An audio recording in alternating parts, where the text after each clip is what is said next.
Сакаме да ве информираме дека акцијата за солидарност со новинарите на Фокус заврши со успех. На сметката на Солидарниот фонд на ЗНМ се собрани сите 9300 евра. Во наредните денови собраните средства ќе ги префрлиме на сметката на нашите колеги, кои како надоме за нематеријална штета за клевета треба да му ги исплатат на директорот на УБК Сашо Мјанков. Уште еднаш сакам да им се заблагодарам на сите новинари и граѓани кои во изминалите 2 недели донира за нашите колеги.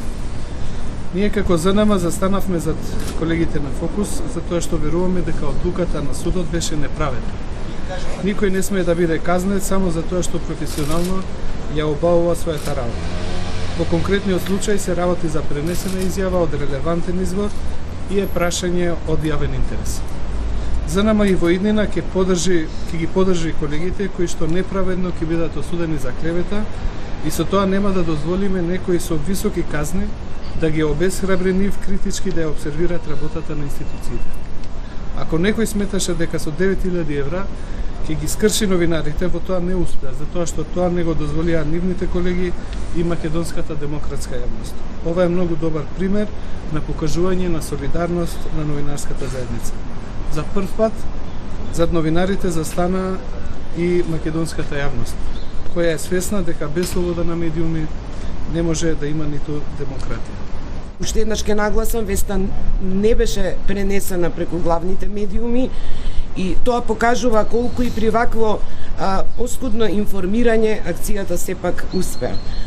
Уште еден момент, тоа е да ви информирам дека вчера ние продолживме постапката пред Врховниот суд. Значи тоа е вонреден правен лек, зашто сега треба да платиме и уште 1500 евра судска такса. Да подсетам дека и за жалбата на апелација плативме уште 1500 евра. Ке продолжиме и пред Уставниот суд, се заради тоа што сме одлучиле да одиме до Страсбург. Убедени сме дека темата која беше објавена во Дневен Фокус, кој веќе не постои, третираше тема која е од јавен интерес и весникот имаше релевантен избор, што за жал нели судот не го прифати тоа за такво.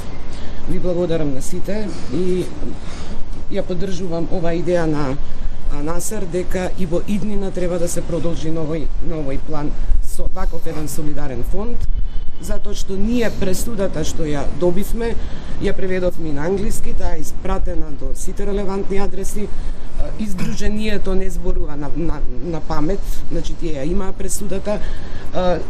Сдруженијето ги мониторира сите судски процеси за клевета, така да може многу убаво да се направи компаративна анализа дали судството, судиите имаат двоен стандард при вакви случаи или не.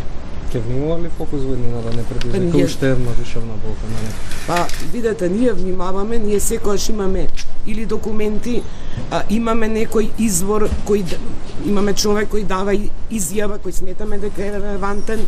За жал, ние многу ретко од одредени министерства и институции добиваме повратен одговор. И тоа трае со години. Значи, нашиот обид професионален да ја добиете втората страна, секојаш завршува на таков начин, мислам дека дури и тенденција да не направи непрофесионално.